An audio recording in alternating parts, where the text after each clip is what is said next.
Mais après quoi court-il ? Bonjour Xu Shengguang. Bonjour. Merci beaucoup de passer par le journal de TV5 Monde. Vous êtes un homme d'affaires chinois, français, franco-chinois ? Les deux, franco-chinois plutôt. Les deux. À quoi mesure-t-on la réussite d'un homme ? Disons que l'idéal, c'est de commencer tôt et finir tard. C'est peut-être pas mal. D'accord. Votre grand-oncle est arrivé à Marseille dans le sud de la France. Il avait fait plus de 30 jours de bateau. Ça, c'était dans les années 30. Oui. Il se marie alors avec une Française. Oui. Pourquoi ou en quoi votre grand-oncle serait un modèle de réussite en termes d'intégration ? Disons qu'au époque-là, déjà dans les années 30, il n'y a pas de temps, et qu'il est très courageux. Donc il commencerait bien intégré. Il a pris français, il a aidé un peu la guerre. En plus, il s'est marié avec une Française. Donc à ce base-là, il a intégré très vite depuis son arrivée, quoi. Vous m'avez dit qu'il n'avait pas les moyens financiers de pouvoir se payer le billet de retour. S'il les avait eus, est-ce que vous pensez qu'il serait retourné en Chine ou il serait resté en France ? Disons que souvent, à l'époque-là, c'est lui qui gagnait un peu de sous. On retournait en Chine pour acheter du rizière pour devenir riche. Donc ceux qui sont partis en Chine, généralement, ils ont mieux réussi que de rester. C'est parce qu'ils n'ont pas beaucoup de moyens. Vous avez le choix, vous, aujourd'hui. Est-ce que vous repartiriez vous installer en Chine ou vous préférez pour l'heure rester en France ? Je pense que pour moi, je préfère rester en France, puisque vu que mes enfants sont nés en France, ils ont fait des études en France. Donc aujourd'hui, ça sera beaucoup mieux qu'on soit resté en France, puisqu'on est assez nombreux quand même en Chine. La communauté chinoise en France est forte d'environ 500 000 membres. La moitié sont sur la région parisienne. Vous vous êtes installé à Aubervilliers. Votre arrivée remonte à 1978. Votre papa, lui, était là 4 ans avant vous. Oui. Votre maman est arrivée en 76. Vous venez de Wenzhou, c'est dans la province de Zhejiang, je prononce correctement. C'est ça, Zhejiang. Pourquoi est-ce que vous êtes parti de Chine ? Votre famille est-elle partie de Chine ? Disons que quand on est petit, quand on a des liens en étranger, le rêve, c'est de quitter le pays pour connaître un peu mieux l'étranger et trouver un travail mieux que où on est en Chine. Parce qu'au époque-là, en Chine, c'est pas comme aujourd'hui. L'économie, la Chine de développement n'a pas été aussi puissant qu'aujourd'hui. En 78, vous avez 13 ans. Vous arrivez ici en France, vous faites une classe pour apprendre le français, puis vous faites une classe dite CPPN. Oui. C'est une classe technique. Oui. Et votre société, aujourd'hui Eurasia Group, oui, est cotée en bourse. Oui. Hormis votre capacité de travail, quelles sont les circonstances qui vous ont permis d'avoir cette évolution ? Disons qu'on a un peu des deux. Pour commencer, c'est vrai qu'on commence le travail très tôt. Après, on a la chance d'avoir notre pays qui était développé. Tout début, on est parti dans le nord pour faire des sous-traitants en textile. Après, on avait acheté des magasins dans grande marque. On faisait aussi tout ce qu'est Lacoste et Nike pour tout ce qu'est franchise.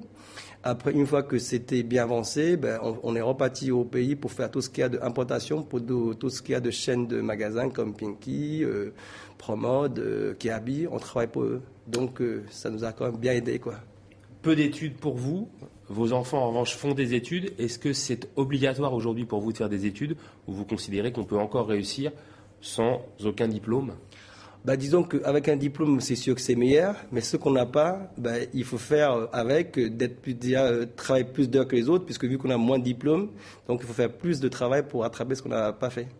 Vous investissez aujourd'hui à peu près, ou au moins, 20 millions d'euros dans le port du Havre.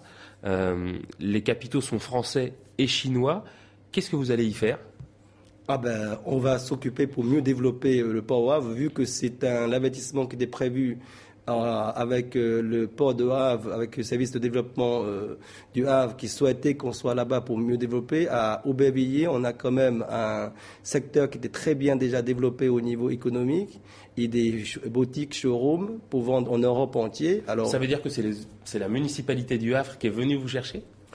On ne va pas dire ça, c'est plutôt un échange, que vu que les conteneurs se passent au Havre, ils ont bien vu que quasiment 80% de produits qui repartent dans la région parisienne et le plupart sont arrivés au Aubervilliers, premier coron du Nord, quoi. Qu'est-ce que ça veut dire ? Ça veut dire que c'est l'économie qui domine plutôt la vie politique, ou est-ce que c'est la vie politique qui oriente l'économie ? D'abord c'est politique et après c'est économique. Est-ce que c'est le cas aujourd'hui aussi en Chine ? Est-ce que c'est la politique qui dicte sa loi à l'économie ou c'est l'économie qui aujourd'hui dicte sa loi aux dirigeants chinois ? Je rappelle que la Chine est aujourd'hui la deuxième puissance économique mondiale. Oui, mais disons que la Chine a quand même aujourd'hui, vu l'économie qui était bien bâtie, et côté politique, a fait maximum de son côté pour que ce soit les deux sens, quoi. Vous m'avez concédé prendre très très peu de vacances.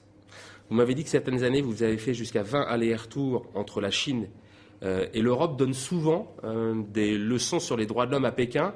Pour vous, en quoi est-ce que c'est juste ou injuste ? Disons que les droits de l'homme, c'est déjà pas comparable, parce que nous, on a un pays quand même, 1,5 milliard de villes au village. Certaines arrivaient déjà des kilomètres différents. Donc, et puis on ne peut pas comparer celui qui vit en ville, que vous voulez soit même droit que celui qui vit en village, qui n'a jamais quitté son village, ils sont encore vie avec une bougie, il n'y a même pas de lumière, il n'y a pas de technologie, et il vous donne le même droit, il va être pas content, et c'est lui qui vit à ville et vous donnerait droit de village, à mon avis, c'est pas pareil. Donc autant d'adopter les droits de l'homme, au moins c'est beaucoup plus satisfait de choisir de tout le monde équilibré dans le droit de l'homme. Vous avez 46 ans, enfant, vous me disiez n'avoir aucun souci, vous jouiez avec des cailloux, vous cueilliez des fruits dans les arbres. Diriez-vous que cette vie sans souci, donc cette vie insouciante, vous manque ? Disons que ça garde un très bon souvenir, mais manquer, pas vraiment, parce qu'aujourd'hui on a une situation beaucoup mieux. Mais des bons souvenirs au Pocla, comme on n'a rien, on est très content d'avoir joué caillou par terre et d'aller à recueillir des fruits aux arbres et voir des gens dans la rue, parce que vu qu'il n'y a pas de télé, il n'y a pas de jeu électronique, il n'y a rien, donc on était quand même très contents, ce qu'on a déjà eu, pas grand-chose, quoi.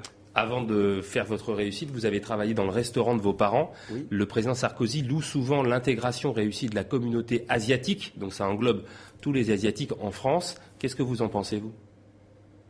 Disons qu'il faut choisir. Aujourd'hui, dans les restaurants, il y a beaucoup de gens sont réussis. Chaque activité a toujours une réussite dans n'importe quoi. Simplement, il faut toujours avoir la volonté pour aller au maximum de la réussite. On va se quitter avec cette citation. « L'expérience est une bougie qui n'éclaire que celui qui la porte ». Et c'est de Confucius. Merci beaucoup, Xu Xiangwang, d'avoir accepté l'invitation de TV5 Monde. Merci, Laurent.